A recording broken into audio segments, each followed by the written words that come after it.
At around 7 p.m. on the 16th of February 1981, police hauled away a despondent Aunt Cheyenne Johnson whilst Alan Bono lay on the floor breathing his last.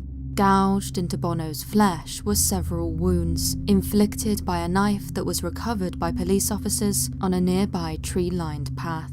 To think that only a few hours before, Johnson and Bono had been having drinks together at a nearby cafe and would have called each other friends. The police and prosecutors afterwards concluded that a drunken Johnson and Bono had an altercation over a woman which ended in blood. They stated that Johnson, aged 19, had ended the life of Alan Bono. Johnson, on the other hand, consistently stated that he had no memory of the incident. This, combined with the events leading up to the crime, was claimed by the demonologist and medium Ed and Lorraine Warren to evidence Johnson as having been in the grips of the devil when he held the knife. After the incident, Lorraine Warren told how she knew this case would end in tragedy. It was inevitable, but Arn was the last one we would have ever thought it could happen to. It is true that the actions attributed to Aunt Cheyenne Johnson that evening were out of character. He was not known to have been violent previously and had never been arrested. He worked as a tree surgeon and lived with his girlfriend Debbie Glatzel next to the kennels which Alan Bono managed. Johnson and Bono were known to have seen each other on occasion and socialized together amicably before that tragic night. Why that February night ended in such violence has been debated ever since.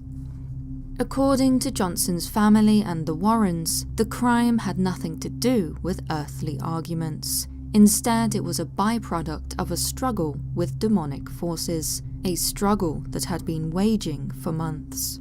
The origin of the incident, it was said, could be found with Debbie Glatzel's younger brother, David, who had supposedly been combating demons for some time with the help of the Warrens and the Catholic Church.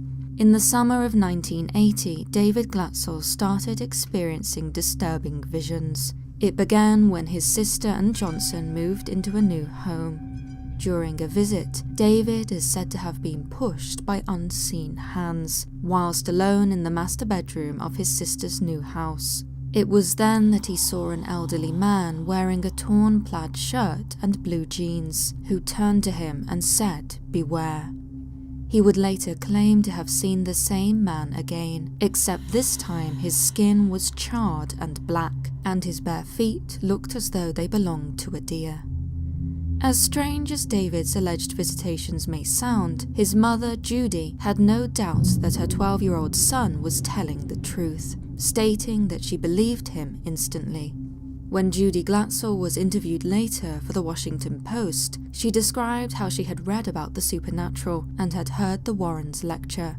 When David explained to her what he had seen, she at first thought it was a ghost. For the next 12 days, David became increasingly more disturbed. Judy later described how they were living in hell, as David writhed in agony on his bed, shouted obscenities, screamed and struggled with invisible hands that appeared to be choking him. It is claimed that the boy would even flinch in pain from invisible knife wounds. As well as causing David pain, his condition also brought suffering to his family. "He attacked me quite a lot," Judy Glatzel reported to the newspaper. "He spit at me, kicked me, squeezed me in the bust." David is said to have even attacked his grandmother with a knife. The family became so terrified of what they had started to refer to as the beast living inside of David that they began sleeping during the day. At night, the whole family would gather to hold David, using their combined strength to keep him on the bed. It was claimed that just before the beast took possession of the boy, his head would lower to his chest and then slowly lift, his features now hideously distorted. With nothing but the whites of his eyes to be seen, David would snarl and laugh monstrously. With the situation unbearable, Judy felt compelled to call the Warrens. As soon as they arrived, the couple claimed they knew they were dealing with multiple demonic forces. According to Lorraine, a self-styled clairvoyant, the pieces of the puzzle just fit very, very early.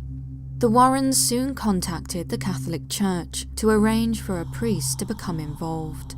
A Reverend Francis was assigned by the local diocese to investigate for possible diabolical possession. Reverend Nicholas Greco, who was the director of communications for the diocese at the time, later described how it was the first time he had known of the diocese ever assigning anyone for such an investigation. In some ways, it can be said that the diocese considered the case of David Glatzel to be unprecedented. The church clearly considered it to be worthy of their attention. On several occasions, Reverend Francis led other priests in performing deliverances, a lesser form of exorcism for the boy. He also performed a mass in their home. None of this, however, seemed to quell the demons. The Glatzels have been described as a close-knit family, and so it was only a matter of time before Debbie Glatzel and her boyfriend, Arne Cheyenne Johnson, became involved.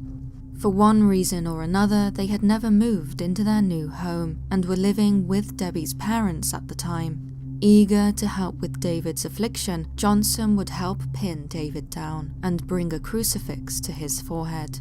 It is said that one night, in a fit of exasperation, Johnson dared the alleged demonic forces to come into him instead of his girlfriend's brother. "I'll fight you," he is reported as having said. "Come into me." David's demons are said to have found this amusing, with the boy supposedly having announced, "They're laughing at you." When speaking with reporters afterwards, Lorraine Warren explained how Johnson made a very big error in inciting the demons. She claimed that he never realized there were so many demons in the boy. When asked just how many resided in David, she alleged that they discovered a total of 43 demons. According to an interview the Washington Post did with Debbie Glatzel, Johnson began to change after that night. She reported how he stood staring out of the window blankly before saying, "There he is, the beast, there he is." Johnson then supposedly began growling and baring his teeth. Debbie explained that she had to slap her boyfriend twice in order for him to come to his senses. To her, it was clear what had happened. Johnson was possessed. After the incident, Johnson's behavior is said to have changed. Debbie reported to the newspaper how he would wake up in the night and smash furniture in a rage, and once, whilst in church, he is stated to have yelled obscenities, screaming about how he wanted to leave. On the day of Johnson's fateful crime, Debbie claimed that she heard two horrible voices emanate from his mouth at the same time. It was clear to those involved that as David's demons had not been exorcised formally, tragedy would inevitably befall the household. Lorraine Warren was especially keen to this sense. 4 months before the crime, she called the Brookfield police to warn of the possibility of danger in the Glatzel household. The day after the crime, when Johnson was in custody, it was Lorraine who called the police to inform them that he was possessed. After the incident, the police immediately reported they felt a little uncomfortable with the case. They talked about how most cases do not make you question the existence of demons, exorcists, or spirits, let alone those strong enough to compel a young man to end the life of a friend.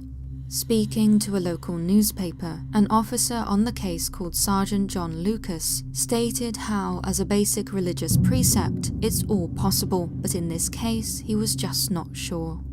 By the time of the trial, the police's testimony seemed to contradict their initial feelings as reported in the newspapers. They called it a routine incident and an open and shut case. The word routine was an odd choice of word for the police to use, considering this was the town's first ever recorded homicide. Despite scoffing at claims of there having been demonic interference, Police Chief John Anderson was not above having some supernatural protection. He had a gilded crucifix hanging on the otherwise unadorned wall of his office. When questioned about it, he commented dryly, "I figure, why push your luck?" It was clear, regardless of the words used by the prosecution, that this was not a normal case. Even taking out the alleged supernatural elements, what would compel a young man with no priors to attack and end a good friend's life? Debbie Glatzel met Alan Bono when she started working for him at the kennels. She, him, and Johnson would socialize together frequently. According to Debbie, we all just hit it off just right. They even mused about one day opening a pet shop together. All of this makes a potential motive for the crime difficult to identify. After the case was over, the defense attorney claimed with some justification that, in their pursuit of a conviction, the state showed no motive, no character flaw, and they never exposed some love triangle. The attorney believed that any flaw they supposedly proved was done so solely by innuendo.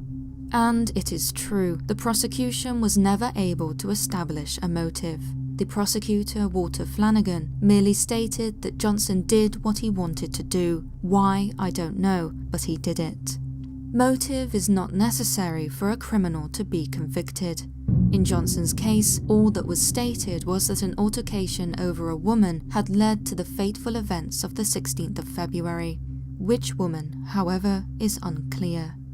When discussing the incident with the Washington Post, Wanda Johnson, Arne's sister, gave an account of what happened that day. She explained that they met with Bono at a cafe for some food and a few drinks. Bono, she claimed, was doing most of the drinking, something which was his usual behavior whenever he socialized with them. The afternoon continued normally, with Johnson fixing Bono's stereo after the cafe. It was when they went up to Bono's apartment above the kennels that things changed.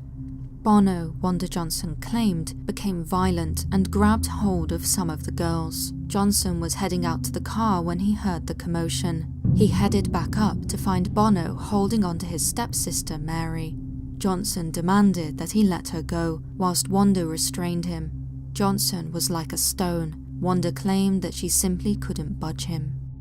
It was then that Johnson supposedly began growling like an animal, after which he mortally assaulted Bono.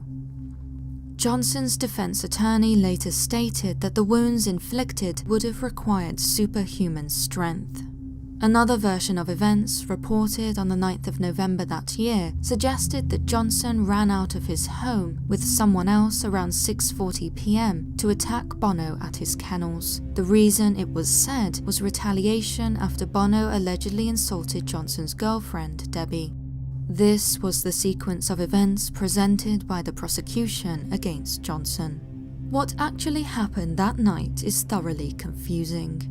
In the months after the February incident, in the lead-up to the trial which began in October, several versions of the story were told. According to the prosecution, Johnson's sisters had testified and later recanted in court that Johnson had been beating Debbie before the incident.